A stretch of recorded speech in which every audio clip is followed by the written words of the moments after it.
Hello class, let us begin with some topics that we haven't covered in our class. Now in this video we will learn about the different organelles. Thank you beta. Organelles of a cell. We will begin with cell membrane and cell wall. We know that cell membrane, it is also known as plasma membrane. This cell membrane has small fine pores in it through which the substance can enter or leave. It is made up of lipoproteins. The cell membrane, it is semi-permeable because it allows only certain substances to pass from it and not all the substances. Plant cells, they are surrounded by cell wall, which is made up of cellulose, which is a non-living substance. What cell wall do? It gives shape to the cell and it also gives rigidity to the cell. Now cell wall, it is freely permeable. That means it allows substances in solution to enter and leave without any hindrance. It means all the substances can enter and can leave without any hindrance.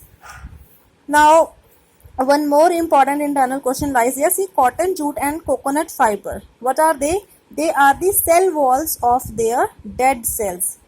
Cotton plant you have seen, jute plant and coconut fibers. They are the dead cells of their cell walls. Then comes the other organelle, which is cytoplasm. It is a semi-liquid substance and it occupies most of the place within the cell.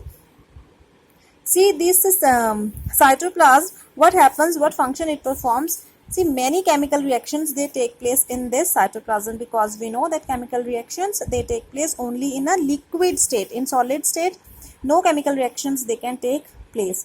And cytoplasm, it is always living because it is always in state of some movement. It is not rigid at one place. It is keep on moving slowly here and there. So it is living. Now different cell organelles that are embedded in this cytoplasm are, we will read one by one. First is endoplasmic reticulum. See, it looks like this. Endoplasmic reticulum, it is attaches with the nuclear membrane from its one side and it goes to the cell membrane. Its one end touches the cell membrane.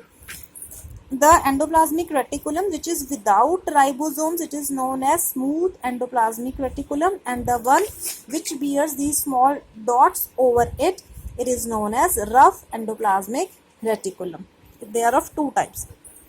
What are they? They are irregular network of double membrane structures. Irregular network है, double membrane structure है. Outer end जो है, it is connected with the cell membrane and inner end is connected with the nuclear membrane. It appears rough due to the presence of ribosomes and smooth one is without ribosomes. What it does, what function it performs in the cell? It forms a supporting framework, like we have a skeleton in our body to give a proper shape to our body. So this endoplasmic reticulum, it forms supporting framework of the cell and it also serves as a pathway for the distribution of materials from one part of the cell to other. See, it also acts as a pathway. It's because its one end is attached with the cell membrane and the other with the nuclear membrane, so it can also help in the distribution of the materials in the cell. Next is our ribosomes. They are also known as the protein factories, or they are the sites of protein synthesis. Ribosomes, they are small granules. Either they are attached with the endoplasmic reticulum or they lie freely scattered in the cytoplasm. You have to remember this, that ribosomes are the factories of protein synthesis. It's a one-word question. The next organelle is mitochondria. You might have read mitochondria from your class 6, I think. So mitochondria is the powerhouse of the cell. It is the cell's energy producer organelle. Mitochondria, they are generally spherical, rod-shaped or thread-like. I'll show you. They're like this. You can check in your book. They are also double membrane. Their inner membrane, it is turned inwards and forms the cristae. So they are minute double-walled bags. Inner walls produced into finger-like projections that project inwards. So इससे एक pencil देना बेटा. Mitochondria, they are the site where cell respiration occurs. Cell respiration means that whatever glucose is formed after digestion, from that glucose, the energy in the form of ATP is being produced here in this mitochondria. So the energy is stored in the form of energy-rich compound adenosine triphosphate. ATP, this full form of ATP you have to learn. And this ATP, it is used in various metabolic functions of the body. So mitochondria is known as the powerhouse of the cell. See the structure of mitochondria and make here. This is the outer membrane and the inner membrane is lipid. Now you have to make it somewhere big. See, this is the mitochondria. So the inner membrane, it moves inwards like a finger-like projections it make. This is the outer membrane of mitochondria and this is the inner membrane. These finger-like projections, they are known as cristae. Okay. Then the Golgi apparatus. See, Golgi apparatus is the delivery system of the cell. Where it is in the body, here they are. They lie near the nucleus. What they do, they help in the transportation because they form the vesicles. These vesicles, they move to the place where they are destined to move. So Golgi apparatus, it occurs in the form of either granules, filaments or rods, and it is supposed that it is originated from the endoplasmic reticulum, and they are small vesicles. They are having different shapes, generally located near the nucleus. The Golgi complex, it consists of many small groups of hollow tubular structures like this. Hollow tubular structures. These kind of structures are Golgi apparatus have. Where we have, it is concerned with the secretion of the cell, including enzymes and hormones. This you have to remember because you can have the question, name the organelle responsible or concerned with the secretion of enzymes and hormones. That time you have to answer it as Golgi apparatus. Swastika, better you go to that room. Now the lysosomes. These are the intracellular digestive centers. See, the lysosomes, they contain lysozymes. Zymes means they contain the enzymes that are helpful in the lysis. Lysis means the breakage of any different material. Maybe it is a damaged cell or some foreign material. So they are the suicidal bags inside the cell. So lysosomes, they are small vesicles of different shapes containing some digestive enzymes. Their enzymes, they destroy and digest the foreign substances around them. If any foreign substance by chance enters into the cell, so lysosomes, they just encircle that foreign substance, release their enzymes and then finish it off. They digest the stored food during starvation of the cell, and many damaged cells, they are rapidly destroyed or dissolved by their own lysosomes, and hence they are also known as suicide bags. You can get the question name which organelle is also known as suicide bags in the cell of an organism. You can answer it as lysosomes.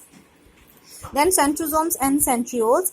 A centrosome, well, it is only found in the animal cell. They are absent in the plant cell. Where they are present, it is a clear area of cytoplasm close to the nucleus. I'll show you here. Centrioles, they have not shown. Here it is. See, there in animal cell, they are present. Centrioles, either tube-like or the circular ones, they are present near the nucleus because their function is during the division of the cell. So they are basically near the nucleus. Now we'll come to this page. What they'll do, they'll help to form the spindle fibers during cell division, both in mitosis and meiosis. Centrosomes, it consists of two centrioles, which are short bundle of microfilaments that are arranged at right angle to each other. They are like this. If I'll say two centrioles, short bundle of microfilaments. Okay. So this is centrosome, which contains two centrioles. Okay. Then we have plastids. What these centrioles form? They form spindle fiber that we'll discuss in next class, I think, when we'll discuss mitosis. Now the next organelle is plastids. Well, plastids, they are found only in plant cells. They are not present in animal cells. They are having different shape, oval, spherical, disc shaped, and depending upon the color they impart, so they are classified into three different types. Leucoplasts, without any color, colorless, they are present in potatoes. Chromoplasts, that are colorful, present in the petals of different flowers. And chloroplasts, you are much aware of them, the organelle that leads to photosynthesis. The green pigment present in them is chlorophyll.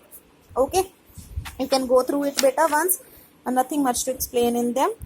Different colors are there: yellow, orange and red, basically found in petals of flower and the different colored fruits that we eat. They also have chromoplast in their layer.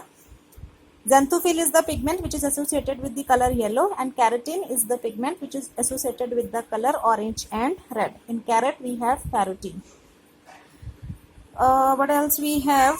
See, some coloring pigments like blue, violet, purple, they are not associated with the plastids. Instead, what they are dissolved in the cell sap, the solution of the cell. These are the pigments that are dissolved in that, so that they give color to that plant structure. So they are not considered as some plastids. They are actually the anthocyanins. So what are anthocyanins? They are the pigments that are dissolved in the cell sap and give color to that plant structure. Okay, so now, okay, we are done. Nucleus we will cover in the next video, because the video is becoming quite lengthy, so I'm finishing it off right now. Nucleus video I'll send you in a day. Okay, bye for now.